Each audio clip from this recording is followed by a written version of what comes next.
Hi நண்பர்களே, தமிழ் பக்கிக்கு உங்களை வரவேற்கிறேன்.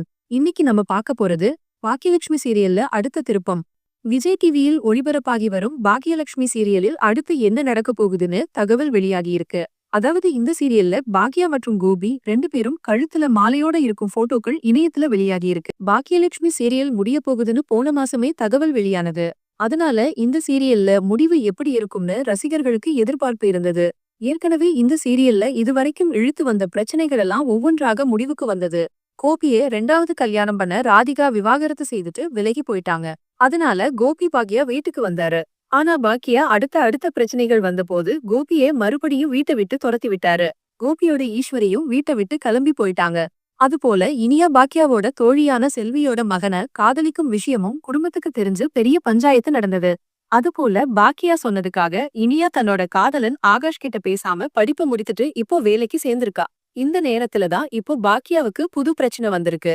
அதாவது சுதாகர்னு ஒரு தொழிலதிபர் ரெஸ்டாரண்ட தனக்கு தரும்படி மிரட்ட வந்திருக்காரு. அதுக்கு பாக்கியா முடியாதுன்னு அவரை விரட்டி விட்டாரு. ஆனா பாக்கியாவை எப்படி இதுக்கு சம்மதிக்க வைக்கலான்னு சுதாகர் பிளான் போட்டுக்கிட்டு இருக்காரு. அந்த நேரத்துல பாக்கியாவுக்கு இனியான்னு ஒரு மகள் இருப்பது தெரிய வருது. அதுபோல கோபி மற்றும் ஈஸ்வரி, செழியன் 3 பேரும் சேர்ந்து இனியாவுக்கு திருமண ஏற்பாடு செய்யணும்னு பிளான் போட்டுக்கிட்டு இருக்காங்க. இப்போது கோபி நான் பெரிய பணக்கார வீட்டுலதான் இனியாவை கல்யாணம் செய்து கொடுத்தேன்னு சொல்லியிருக்காரு. பாக்யா மற்றும் கோபி 2 பேரும் கழுத்துல மாலையோட இருக்காங்க. அதனால பாக்யாவுக்கு பிரச்சனையாக வந்த சுதாகர் தன்னோட மகனுக்கு கோபி மூலமாக இனியாவை பெண் கேட்பாருன்னு தெரியுது. அப்படியென்றால் தான ரெஸ்டாரண்டே தன்னோட பெயருக்கு வாங்க முடியும்னு பிளான் போடுவது போல தெரியுது. ஏற்கனவே செல்வியோட மகன் எக்ஸாம்ல பெயிலாகி இருக்கிறதுனால இதை காரணம் காட்டி இனியாவுக்கு வேறு கல்யாணம் செய்வதற்காக கோபியும் ஈஸ்வரியும் பிளான் போடுறாங்கன்னு தெரியுது. அதனால இனி இனியாவோட திருமணம் தான் அடுத்து பரபரப்பை ஏற்படுத்த போகுது. இந்த சீரியல் பற்றி நீங்க என்ன நினைக்கிறீங்க? மறக்காம கமெண்ட் பண்ணுங்க.